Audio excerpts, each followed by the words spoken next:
Kia ora e te iwi e haere ake nei I te Karere.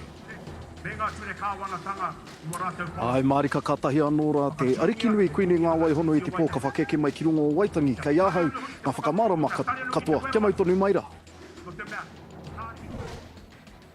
Puhia mai e tā whiri mā te a. Anā kua puhia mai te waka ngā hiraka mai tawhiti ki ngā wainei o Waitangi e umai ai ki uta ngā kaupapa Māori kua roa e whakarauorati ana. Ka mutu e waipuke tia tonu tia ana. Tēnei marae o te poho rāwiri e ngā iwi huri noa I te motu. Kia mau tonu mai.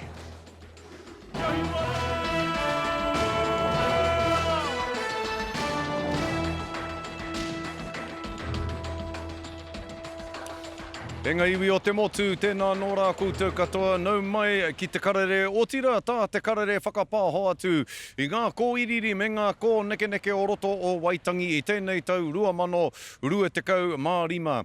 O tira I tēnei rā ka whakaeke te kīngitanga ki runga I te papa I waitohua I te tiriti o Waitangi. Ka puta hoki etahi o ngā kōrero whakahirahira I te rangatira motuhenga o Ngāti Rēhia ki te Premier. Ara, ko tāna Karere ki te Premier, herea o koutou kuri. He mea whakaputa tēnei kōrero, ia aia ia kipa Munro, hei mua atu I te pōhiri ki ngā kaitōranga pū ki roto o Waitangi a Pōpō. Hoia nora I tēnei wā e haere tonu ana ngā kōrero ki mui te aroaro o te rūnanga I te papa I waitohua I te tiriti o Waitangi. Kei reira hoki, tā tātou Karere, tā tātou tangata, a Rāniera Harrison e mātakitaki ana I ngā mahi. Nō reira, me whakawhiti atu tātou ki aia I naia tonu nei kia rongo ai tātou I ngā kōrero o te wā, mo te pōhiri ki tō tātou ariki hou, ki tō tātou kuini hou, kia ngā waihono I te pō. Rāniera, kei a koe te wā e te tuakana.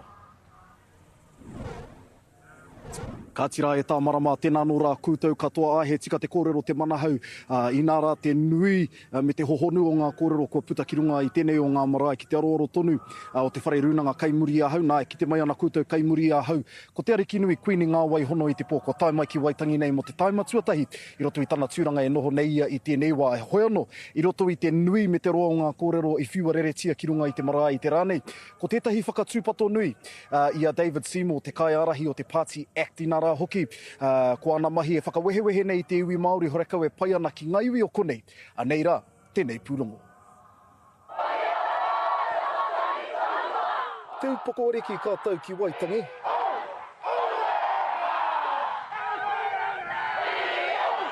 Engari ke te whakatūpato I te Premier I tōna korenga I tēnei tau. Ko koe, ko kuri rānei.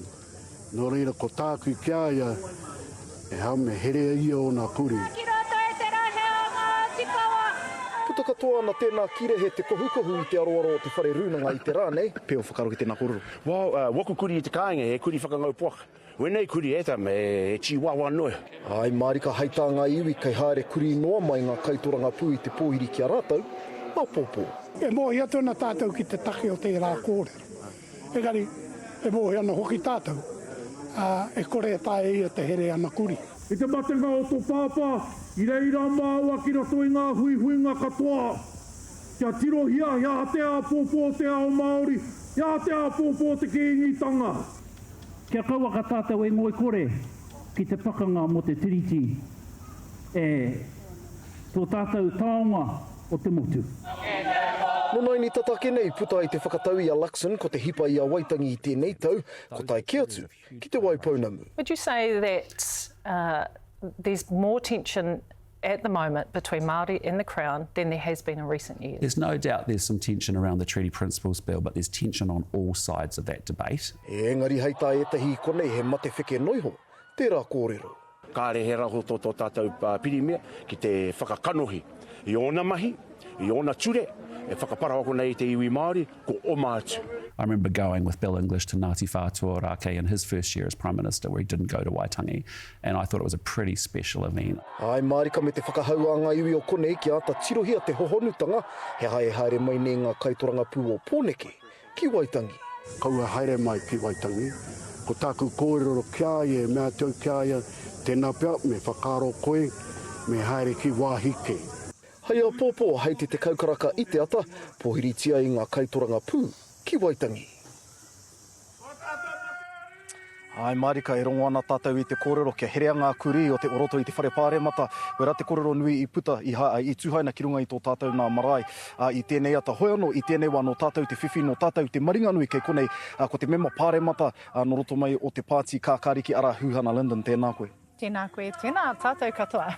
Hoi anō, e kite mai nā rangi a tāhua tēnei, engari kua puta te kōrero I etahi o ngā māngai āiwi kia herea ngā kuri o te kāwanatanga I te whakaikitanga mai a popo. Pēho whakaro ki tēnā tū āhuatanga? Ko matua kipa taku matua.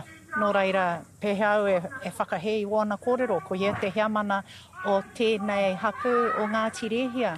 Whakapapa tēnei kroke ki ngā tirehia. Engari, ko tōna mahi, katoa, ka hore manaaki ana I te Māori. Nō reira, ai me tūpato e kāwanatanga.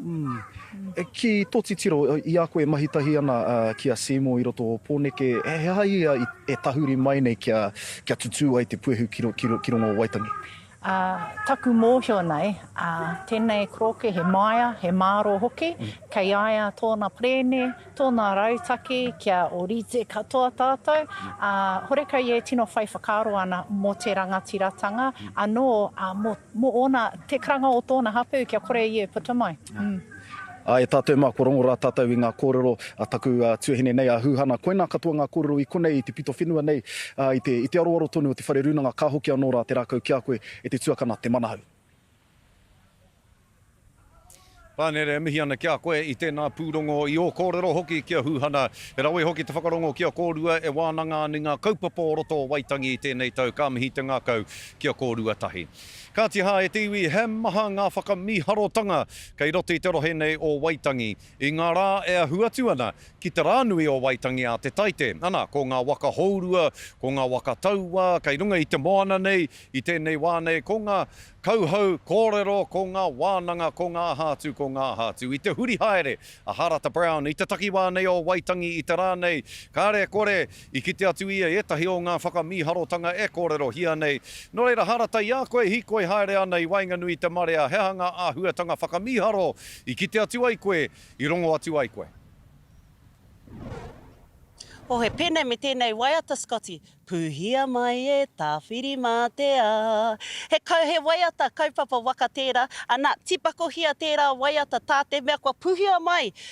Tētahi o ngā waka haurua ki konei ki Waitangi, ana ki te mai ana koutou kei muri mai I hau te tini o ngā waka Māori, waka taua ahātu. Me te mōhio hoki, mā roto I ngā kaupapa waka, me ngā kaupapa maha I konei e umai ai ngā kaupapa Māori maha, kua roa nei e whakarau orati ana. Kua umai te waka ngā hiraka mai tawhiti. Ko mārama ke mātou me pēhea, he māmanoi o te tango. Mai tauranga ki te tauranga o Waitangi. Waka haurua tēnei, tere I te moana nui haere ki ngā mautere puta I te moana nui ākiwa. Ko te whakakanohi I ngā waka haurua a heke nuku mai. Nā he mau mai I te mauri o ana waka haurua. Ko ngā hiraka mai tawhiti, tētahi ko te aurere waka tētahi. Koinei ngā rā, ka puhia e te hau. Koinei te kāinga whakarauora kaupapa Māori. Te ōroko hanga mai o te kaupapa waka haurua I Aotearoa nei, ko tēnei kāinga I konei. Te tūtanga mai ai o tā hemi henare. Nō reira hoku leia I hara mai ai. Nā kona ka hua ake ko te aurere waka, ko ngā hiraka mai tawhiti. Me te huhua anō ngā waka haurua, puta noa I Aotearoa I tēnei wā. Tere ana ko ngā waka Māori ki ngā tai o Waitangi. E waka taua I mua te marae, te kai cheki mō te marae e kai cheki mō te whenua. Te mea tū ki rātou, ka mohe rātou, ngā toa ki te kainga. Ko e here mai runga te riri, here mai runga te rangi maria. Anei, ko te reanga o te hakamānu waka, te tuku nei te waka. Mai te waka ki te kauhau kōrero. Karere ai, ki Hawaii ki hou, ki Hawaii ki apōpō, ki Hawaii ki mokopuna. Ko te reo o te hikoi toitū Te Tiriti, tētahi o ngā kaiwhakahaere tēneti kauhau kōrero. Ko taua take mai rā anō te pupuru ki te pono o te kōrero mo Te Tiriti o Waitangi me ngā take Māori o te wā, ko te hakamānutanga o tō tātou waka kia lele ia ki te Hawaii ki hou, ki te Aotearoa apōpō, e wawatahia nei I roto I te whatu manawa koea. Ai marika ko te tiriti o Waitangi e ngunguru nei, e paka ohoho nei ngā taonga no tuapa Karere. Hai nō rei tiwi kia moko whiti atu I Waitangi nei ki tētahi o ngā hapori kōtata ara kia keri I whakarewa hia mai e te minita I ngā take mātauranga e Erica Stanford he kaupapa hou I te kura tuatahi o keri I te rānei. Hei tāna he kaupapa tēnei e tau whiro ai ngā hua mātauranga mō ngā tauira Māori. Nā, kei te tukuna e te kāwanatanga he rauemi aweko hou ki ngā kura torurau te kau o te motu. Kei roto katoa, enei o rauemi I te reo Māori, hei hāpai I te mōhiotanga me te māramatanga o ngā tauira Māori, ki te pāngarau me te pānui. Kei raro enei o rauemi hou I te maru o te marautanga o Aotearoa. Ko te ingoa o te rauemi pānui ko rangaranga reo ātā, ko te ingoa o te rauemi pāngarau ana ko Pautama pāngarau. E rua te kau mā whitu mano tauira Māori ka whai I enei rauemi, tuia ki ena ko te rauemi ārongo taringa e kia nei ko hihira we te oro, he mea ātahanga kia moata te akoanga ko hungahunga I ngā pūkenga pānui. Zealand first and a world first, in that we are providing resources in pangaru, which is mathematics, for all bilingual and kura kaupapa. In fact, any school around the country who wants to order these resources, and it's the first time that it's been done and we're extraordinarily proud of it. And we need to make sure that we are raising achievement and closing the equity gap, especially for our tamariki Māori. Hei tā Stanford, ko tā ene o rauemi hoki, he whakapūmau ake anō I te ngākau nui o te kāwanatanga ki te whakauru I ngā āputa mātauranga. Me te waihanga I tētahi pūnaha mātauranga e angi tūwai te katoa o ngā tauira, aha kua kōwai, aha kua nohea. Nō rere tiwi no te rānei I whakaeke atu ai te kōhanga reo me ngā ūpoko o ngā tari kāwanatanga ki runga I te marae, kei reira nei a kahurangi iritana tā whiwhirangi e takoto ana. Kei reira tonu nei hoki, tā tātou manu kōrero a te ōkiwa McLean. Te ōkiwa, kōrero hia mai, tāu I rongo ai, tāu I kite ai, I te marae nā I roto o tūranga I tēnei rā. Skare me pēnei rā te kōrero he rā kautau matua he hui ngā manu. E hui tonu mai ana te mahi a te tangata o tira ngā mātā waka huri noa I te motu ki te riringi I te roimata, ki te rurutu hoki I te puna aroha kia kahurangi iritana tā whiwhirangi e takoto tiraha kauake ana ki te mahau tā rea o tōna tipuna whare e tūnei ki muri iahau. No ngā meneti e rima kua hori ake nei pōhiriti ai whakatauhi ai te ope whakamutunga ki runga ki te marae nei ko ngā uri o te awa tipua tērā o ngā tirangi kua tae mai ki te kawe hoki I te mate o kahurangi kahurangi tari ana tūria tērā o ngā pau kōkiri I te mana Māori motu hake I te wā I aia he rongo nei au I te reo o Ngārimu Parata e kōrero ana e kauhau ana e whakatau ana I ngā ope tuārangi ki runga I te marae nei ki te tuku I te roimata kia kahurangi e takoto ake nei. E tika tonu tēnā kōrero I tae mai ngā kohanga reo huri I te motu tai atu hoki ki ngā tari kāwanatanga ki te tuku I o rātou aroha ki tēnei kuia nāna nei te ara I para mā tātou katoa. Kia tahuria ke tātou. Tangi tū, tangi rere, tangi ti, warawara.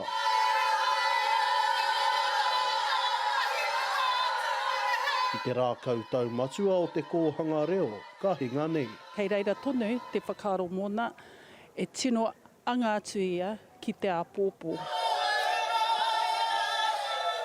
Apakura ana te tangi o ngā kōhanga reo o te motu I whakaeke ki runga I a kahurangi iritana I te rānei. E karangatia nei he tipua, he taniwha. Te pūmau ki te kaupapa o te kōhanga reo o tira e kimi nei I ngā huarahi e marama o tira e noho tahi ai ko te whānau kei te pū o te whakaaro nui. Koe rā kei te kaha ki te kōhanga reo I tēnei wā. En kāre kore ka noho tonu mo te ake tonu heahai. Kai te kawe I ngā moemoea, I ngā wawata, me nā manako a o tātou kuia tūpuna o mua. Me te ahako o nā karangamaha o kahungunu hoki tērā I tae ki te riringi I te roimata, me te waiata hoki I āna mahi whakamiharo.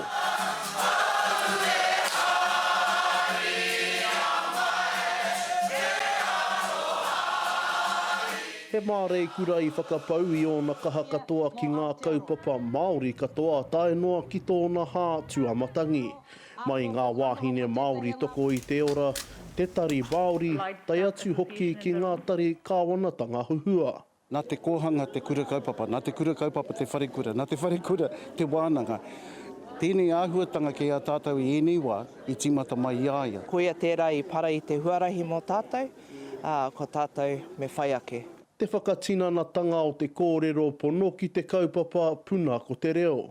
Mātua rā ko te whakarauoratanga o te reo, me ona tikanga. Koi te arero, koi te hiningaro, koi te whakaputa i ona whakaaro ki ngā tāngata katoa. Hai a pōpō whakaeke atu ai te ariki nui me te kingitanga, i mua i te hiki papa atu ki tōna urunga tū, ki tōna urunga pai, ki ngā rekereke o hikiurangi maunga, ki rāhui marae, i tiki tiki. Te o Kiwa McLean, te Karere.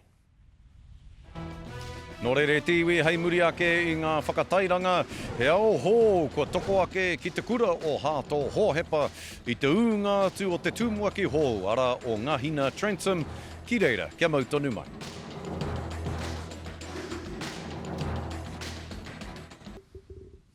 Kia ora mai anō e tiwi, hoki mai anō ki Waitangi o tira ki ngā wai kare o te moana Anei e tere ake nei e takoto ake nei. Hoi anō e tiwi, he ao hou kua toko ake ki te kura o hātō hōhepa i te unga atu o te tūmuaki hō ara o ngahina Transom ki reira.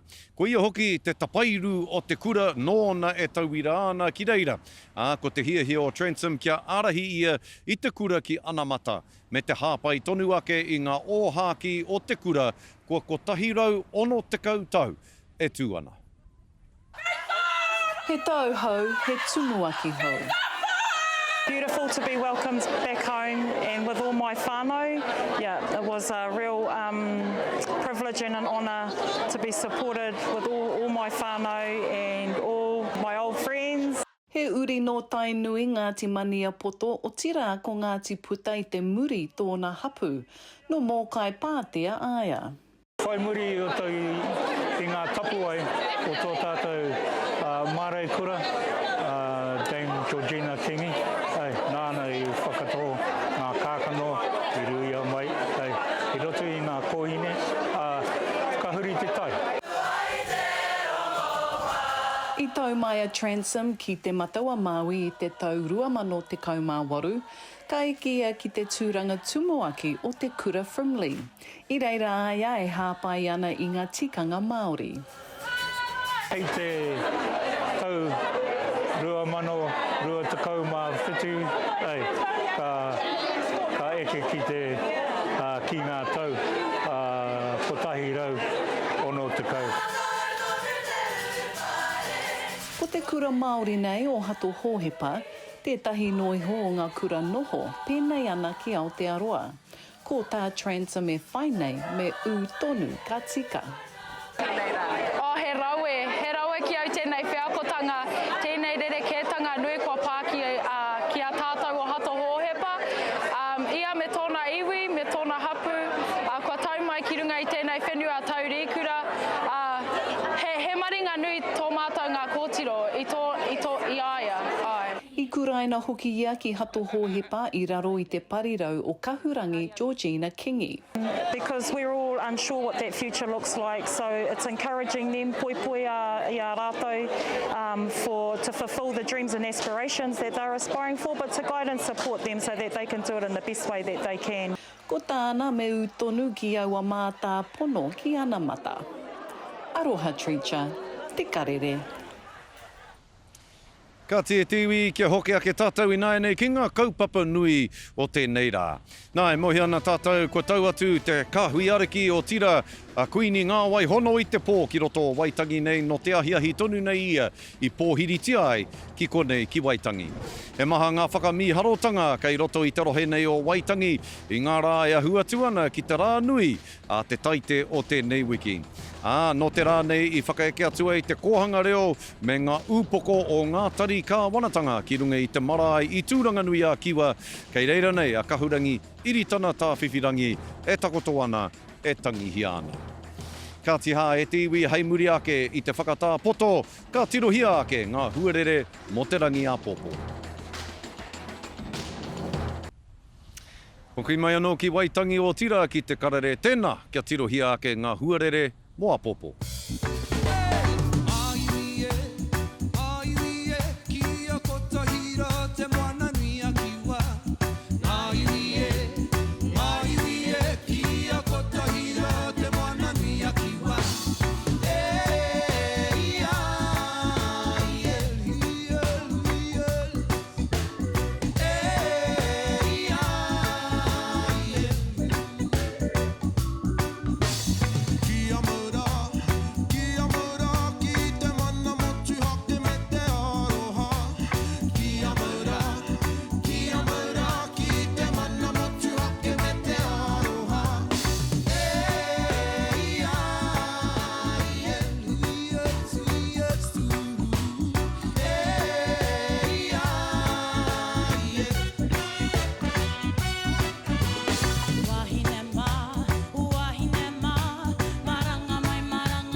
Nora e te iwi, koena tā te karere I konei Waitangi nei mō tēnei rā. Ko taku mihi whakamutunga kia koe Denise no whangarei I tēnei puti a tāhua nau nei I koha mai ki au. E mihi ana kia koe. O tira kia tātou katoa ngā manaakitanga tūrou Hawaiki.